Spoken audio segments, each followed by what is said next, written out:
Ito namang mahigit 11,000 na mga dayuhan na sangkot sa Pogo operations. Abay nakatakdang ipa-deport ng Bureau of Immigration, Brigada Cat Austria. I-brigada mo! Brigada Live Report. Ipinag-utos ni Bureau of Immigration Commissioner Joel Anthony Viado sa Intelligence Division ng ahensya na simulan na ang paghahanap sa mga natitira pang foreign nationals na sangkot sa Pogo operation sa bansa.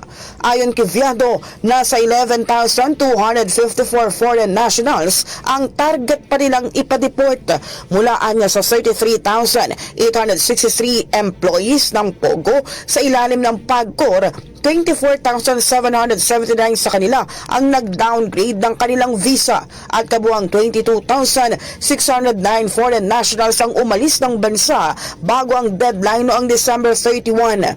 Sinabi ni Viado na ipapadeport nila ang mga hindi nag-downgrade at hindi umalis bago ang deadline, pati na rin ang mga nag-downgrade ngunit hindi pa rin umalis sa bansa.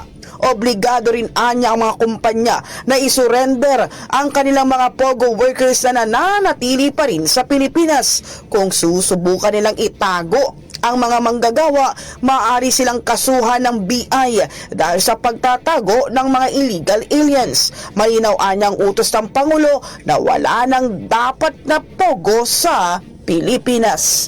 In the heart of changing lives, ito si Brigada Cat Austria ng 105.1 Brigada News sa Manila, the Music News Authority.